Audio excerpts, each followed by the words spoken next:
घट में यमुना, घट में गंगा, घट में यमुना, घट ही है हरिद्वारा,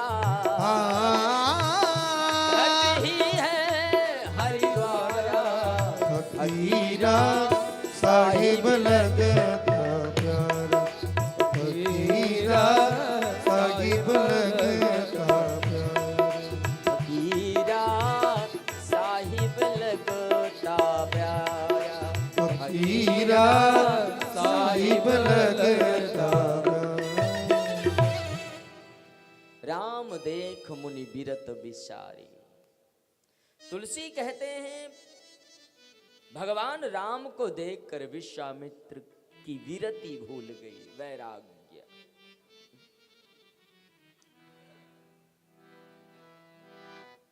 भगवान राम प्रणाम करके गए। फिर मेरे महाराज दशरथ ने विश्वामित्र से प्रश्न किया। हाँ, देखिए, कोई साधु आवे ना, मैं प्रार्थना करूं।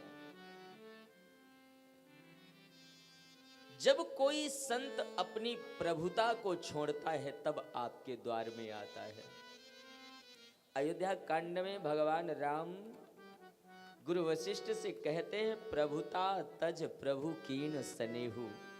हाँ, आपने प्रभुता को छोड़ा तब मेरे यहां पधारे, आपने स्नेह किया है। भयो पुनीत आज यह गेहूं, मेरा घर पवित्र हो गया। साधु के आने से तो पवित्रता होती ही है, लेकिन कोई संत आए ना तो हमारे हृदय में भावना कैसी होनी चाहिए।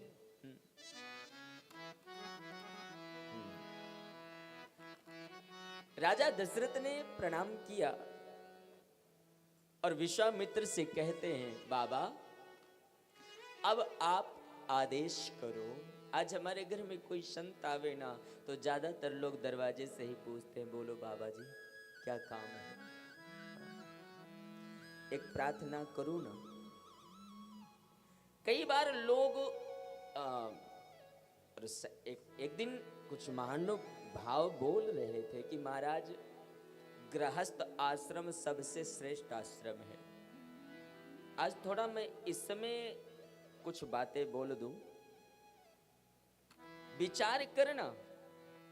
अगर आप गृहस्थ आश्रम को श्रेष्ठ कहते हो तो महाराज निवेदन करूं, गृहस्थ आश्रम श्रेष्ठ आश्रम है, लेकिन हर एक व्यक्ति का गृहस्थ श्रेष्ठ नहीं है। हाँ, बड़ी सावधानी में समझना। अगर ये गलत फहमी पाल के रखा हो ना किसी ने कि घर में कभी आए हुए अतिथि का सत्कार ना करें, हम अपने कमाई का 10वां हिस्सा भगवत नाम में खर्च ना करें, किसी साधु की सेवा ना करें, दीन दुखियों के कभी काम ना आए, केवल अपने लिए जिए और कहें हम गृहस्थ आश्रम में श्रेष्ठ हैं, तो ये गलत फहमी निकालना, आपका गृहस्थ श्रेष्ठ नहीं है। हाँ। गृहस्थ किसका श्रेष्ठ है? जिस गृहस्थ में साधु महापुरुषों का सम्मान होता होगा, जहां पर दीन दुखियों के निमित्त कुछ, गाय के निमित्त कुछ, हमारे देश की संस्कृति के निमित्त कुछ कार्य, जो दूसरे के लिए कुछ करता होगा, साहब उसका गृहस्थ श्रेष्ठ हो सकता है। वरना जो अपने लिए जिए ना तो अपना पेट भरना तो पशु भी जानते हैं। हाँ, जय सिया राम बोलना पड़ेगा।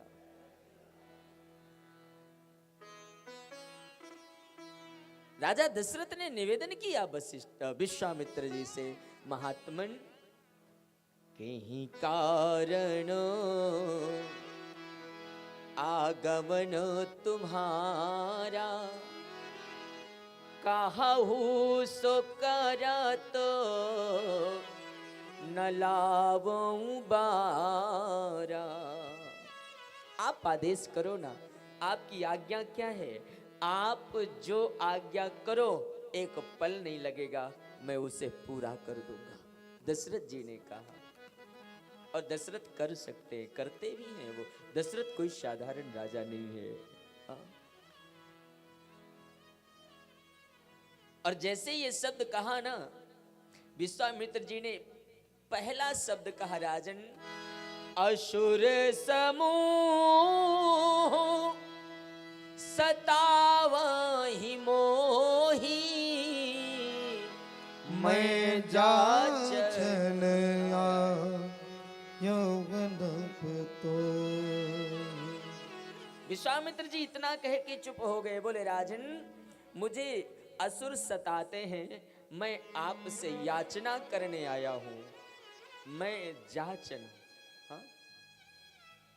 मेरे भाई बहन, दुनिया अगर कुछ मांगेगी तो अपने लिए मांगेगी। और साहब, कोई साधु अगर आपसे कुछ मांगेगा तो अपने लिए नहीं, समाज के लिए मांगेगा, संसार के लिए मांगेगा, परोपकार के लिए मांगेगा। चर्चा किया है बाबा ने।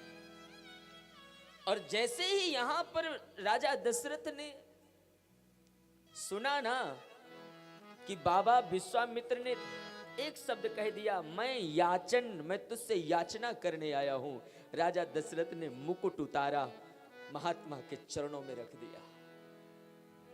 ये हमारे देश के महापुरुष धनी है साहब। हाँ।